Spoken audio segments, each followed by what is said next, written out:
Get in on the action and make your bet with Sports Interaction.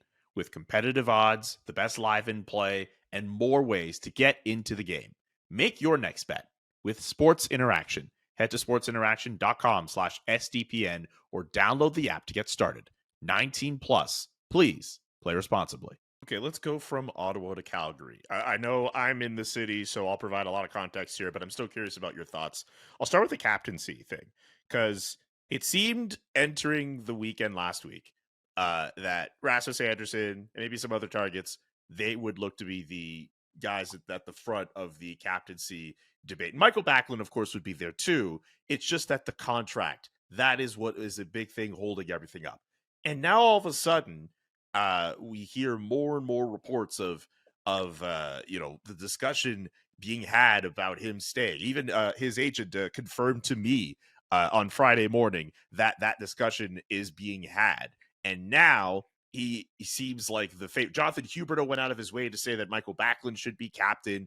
It really should be him, in all honesty. But I don't think this can happen without a new contract. But there's this growing sense, at least just talking to some of my colleagues, that some kind of contract is going to be coming up within the next few days. I would love to know your thoughts on what's going on in Calgary with how they might be handling this captaincy thing.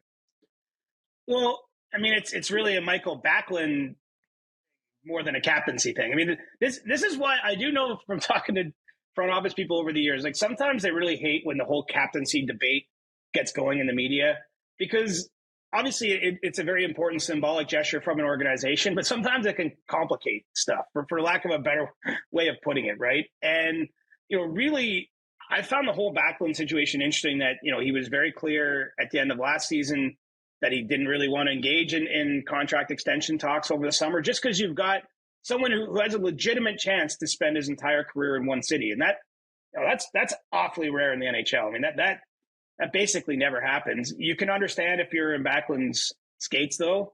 I mean, he wants to win a Stanley Cup, and he probably had a lot of questions at the end of last season about the direction of the organization. He wouldn't be alone for that, and reason to doubt it. And so this decision must be weighing on him, I would think, just because, you contrast the fact that you've been in one place so long, you would be, I mean, I'm with you. I think on July 2nd, had the Flames just signed Mikael Backlund to a couple-year extension, there wouldn't be much debate about the captaincy thing. Maybe they would have given them the C on the same day. Who knows how they might have handled that. But, now you get into training camp and you've got these other players on expiring deals, and there's a lot of different sort of factions about ways it could go. I mean, I don't think, truthfully, the captaincy is as important as figuring out what they're doing with these players, right? I mean, I think one falls in line with the other, but it's all kind of mixed together in this stew now. And so, maybe the fact that those conversations are happening has put on hold the need to stitch a C on someone's sweater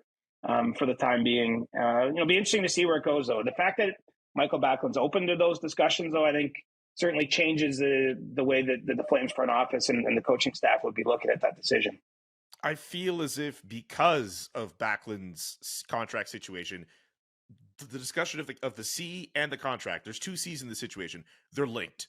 There's no way you could separate the two now, because if Mikael Backlund gets the C, it means he's going to stay for some time. We were talking about in the last episode, you want a captain with some continuity. And while I understand that Backlund has more or less been a de facto captain already in that locker room, I don't know how you feel about having a guy wearing the C and then you're still worrying about his future.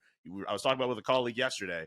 It's probably it could be a situation where Mikael Backlund, they announce the contract, he holds up the jersey, he turns it around, there's a C on the front. Like, he's going to be that guy for the next few years. But now, with everything kind of going on in terms of those discussions, could you imagine if before the start of the season, the Flames say it's Rasmus Anderson who is the captain? What's the first thing we're going to think of? Oh, then how are those contract talks going with Mikael Backlund? We're not going to think of them in a positive light. I think the situation has presented itself. Go ahead. I just say maybe it's best to just go with no captain till everything's resolved. But then at that point, you're going back on what you were saying throughout the offseason. When Craig Conroy was hired, one of the first things he said was that there was going to be a captain. You can't have all of that talk in the offseason and say, we're going to have a captain that's a priority for us, and then you realize the situation is too difficult, and then you say you can't have a captain. I mean, maybe you could, right, but that would be a very I don't know, maybe I don't know if a mess would be the right word, but like I don't know if that's the right way to go about things. They're having meetings about this. They're having discussions about this. You're inadvertently backed into a corner now by your own words, right? Because you've I mean, this is why it's probably best to say as little as possible, as much as we hate to hear that from our side of the job. But the more you say, then sometimes all this gets kind of thrown out on the front lawn for everyone to kind of have an idea of where the dynamics are, more than if everything was held behind the scenes. I'll say this. You know what would be pretty bad? I mean, look, Craig Conroy, first-time GM, great dude. You said that you did not want to repeat with the Elias Lindholm situation with Johnny Gaudreau, and you have all these pending UFAs to start the year, and you have no captain. What does that say for Craig Conroy if he's saying all that stuff and none of that comes to fruition? Like, that doesn't look good. Something has to be done with that. Right. And I actually noticed that Lindholm confirmed what we said on this pod over the summer, that there was not much talk all summer long. Thought about you when he said it, brother. I thought about you the whole time. Not that we needed confirmation. We didn't need confirmation. But no. I think there are some people who were very quick to think that, okay, Elias Lindholm is leaving, but you were on that train that said, oh, no, like, he's in the middle of all this. I think you deserve your flowers on that because I think you reported that as accurately as you could.